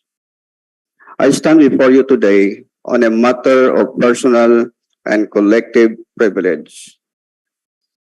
The world is sweet and green, and very Allah is going to install you as veterans in it in order to see how you act. This is a beautiful hadith narrated by Abu Sa'id al-Khudri. In a nutshell, it tells us that we are the stewards of the earth and we have the concomitant responsibility to preserve and conserve it as a matter of spiritual obligation. Hence, let me take our memories back to what regretfully happened during the last quarter of 2022. The Typhoon Paeng. First and foremost, my sincerest thoughts and prayers are once more to those who have lost their loved ones and homes during the typhoon. I pray that they have fully recovered after the disaster.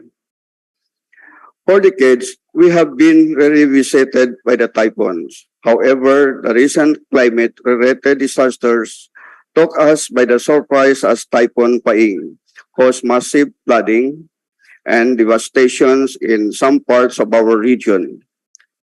Although painful and regretful, the incident cannot just slide into our memories after the disaster's response. It is about time to come up with plans and action to prevent the repetitions of the same order. Such is so as Typhoon Paing only tell us that our climate is indeed changing. Regions that are not casually traversed by typhoons become a new route. Recently, we have also witnessed how the dry lands of Saudi Arabia turn into greenery after heavy rainfall.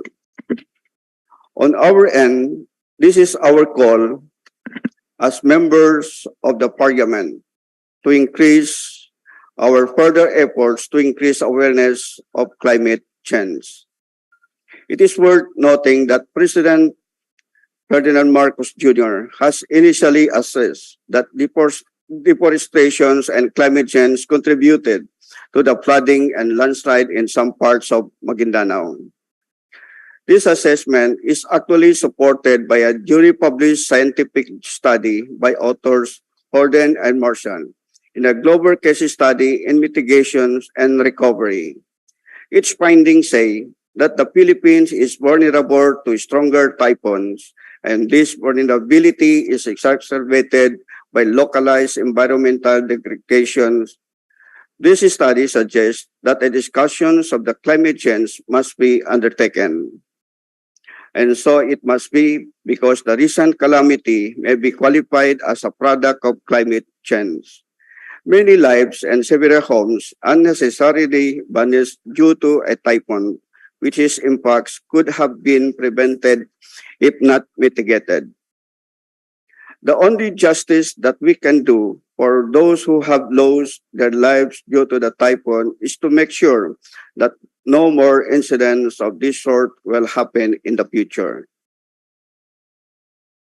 Hence, as stewards or vigilants of this earth, and as the chosen representative of our fellow Bangsamoro, the further action that this Parliament may do is to hopefully look at our climate change experience from a long-term perspective and tackle how we could instead environmental protections in basic education, as well how we could come up with policies and infrastructures that will both mitigate and adapt to climate change.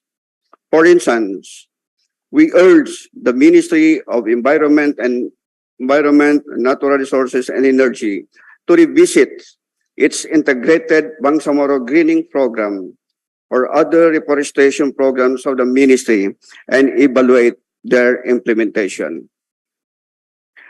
That Philippines is a disaster-prone country is also a sufficient fact and basis to include climate change awareness and disaster prevention and response as one of the priority agendas of this Parliament. I hope that the recent calamity we see and experience will incite us to closely monitor our environmental law compliance and maximize efforts in disasters.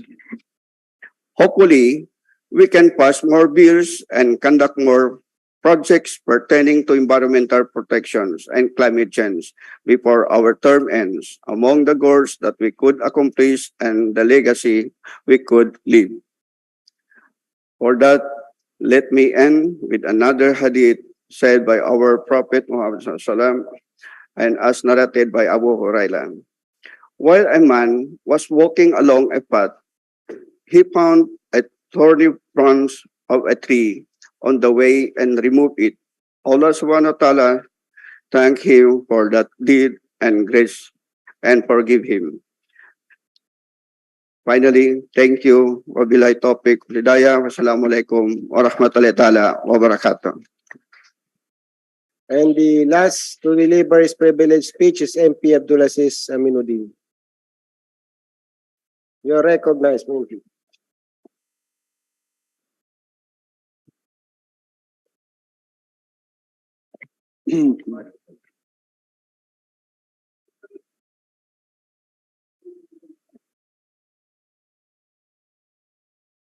Thank you, Mr. Speaker.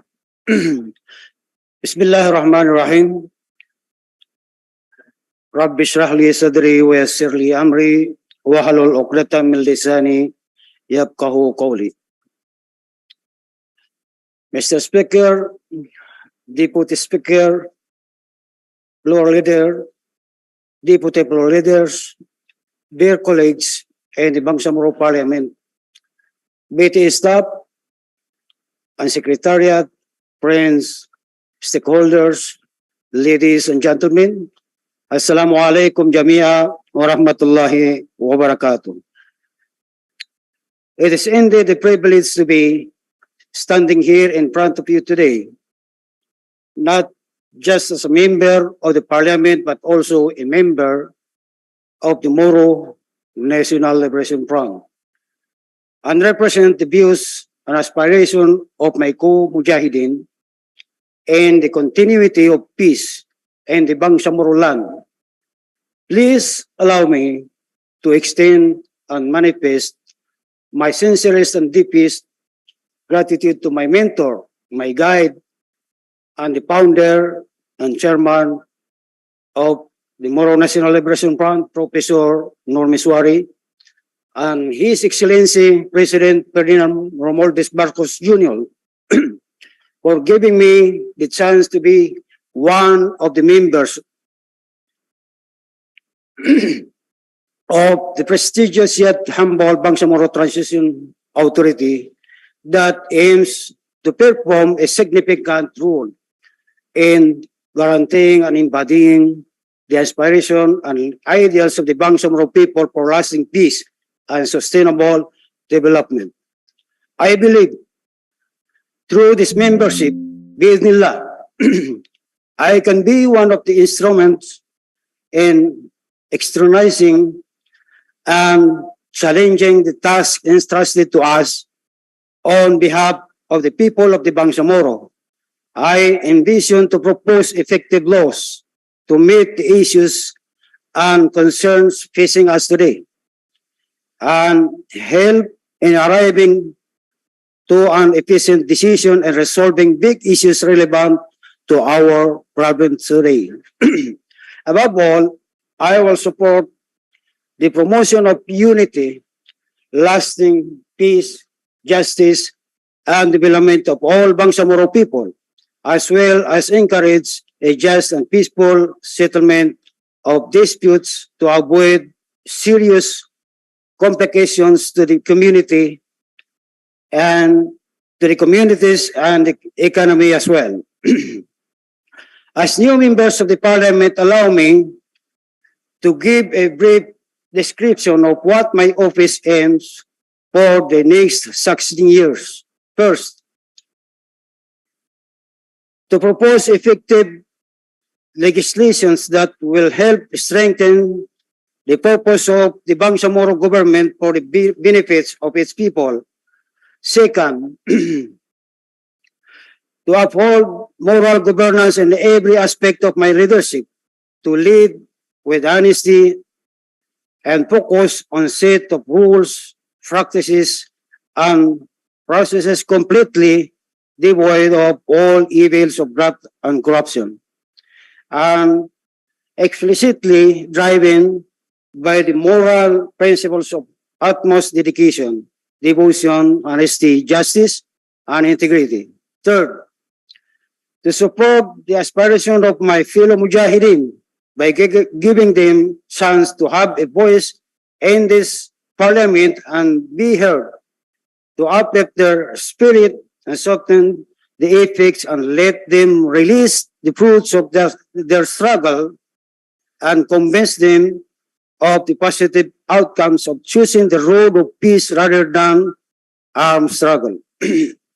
Fourth, to support the youth and encourage them to give preference to their education, both Western and Islamic education, and to support underprivileged youth in order to continue their studies without worrying about financial struggle. As I personally believe, and the saying that the future of our nation is and our children and the ones that molds them are the teachers. Through proper education and effective learning, bi'idhnillah, the Bangsamoro will have a great future in the hands of younger generations. Fifth, to make priority the concerns of the ulama, asatids, and other Muslim propagators, as they are the sector where I came from, and make their voice apparent in these halls. For often than not, our imams are not well versed in Western education. Hence, most of them are unemployed, and as a result, they suffer poverty. Although their deeds are to be surely rewarded by the mercy of Allah subhanahu wa ta'ala. We as Muslims should still extend our helping hands to give aid and lessen their economic disabilities. Six, to help in the collective and extensive efforts of our government and livelihood program and support the farmers and fisher folks, especially in places where farming and fishing is the main source of livelihood. I will support every effort to intensify research for the development and production of agricultural and fishing products, and up to these techniques and new ways to reinforce the current system of agricultural production. Last but not the least, to propose laws that will intensify the clamor of the people for a healthy and clean environment. My office will make sure to support the protection of our environment, especially our bodies of water and forests, in order to lessen, if not totally eradicate, the climate change and the Bangsamoro land. With these aims and for its accomplishment, I would like to seek help and guidance from you, my colleagues, in this Bangsamoro Parliament, especially those who are senior members of the Parliament. This is not a separate or disjoint efforts, but a collective one that needs everyone support for its full attainment and its alliance with the 12 points agenda of the BTA for the year 2022 to 2025. I, together with myself, will do our utmost best to support Parliament and be one of the effective voices of the Bangsamoro. To the old members of this Parliament, please help us, the new members, and give us the chance to participate and work hand in hand with you. We are here to support and join you and not to go against you. Help us help you to attain our common endeavor to advance and transcend peace, equality, unity, and justice in the Bangsamoro. يقول الله تبارك وتعالى وتعاونوا على البر والتقوى ولا تعاونوا على الإثم والعدوان.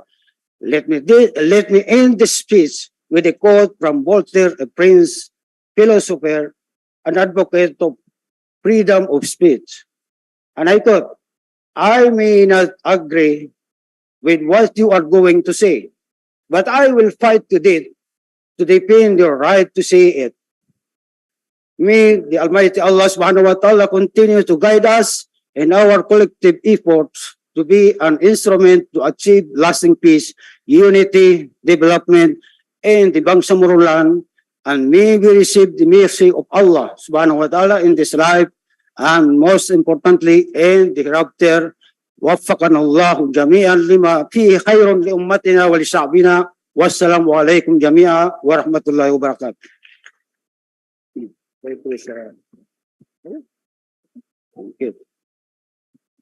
Mr. Speaker, that ends the privilege hour.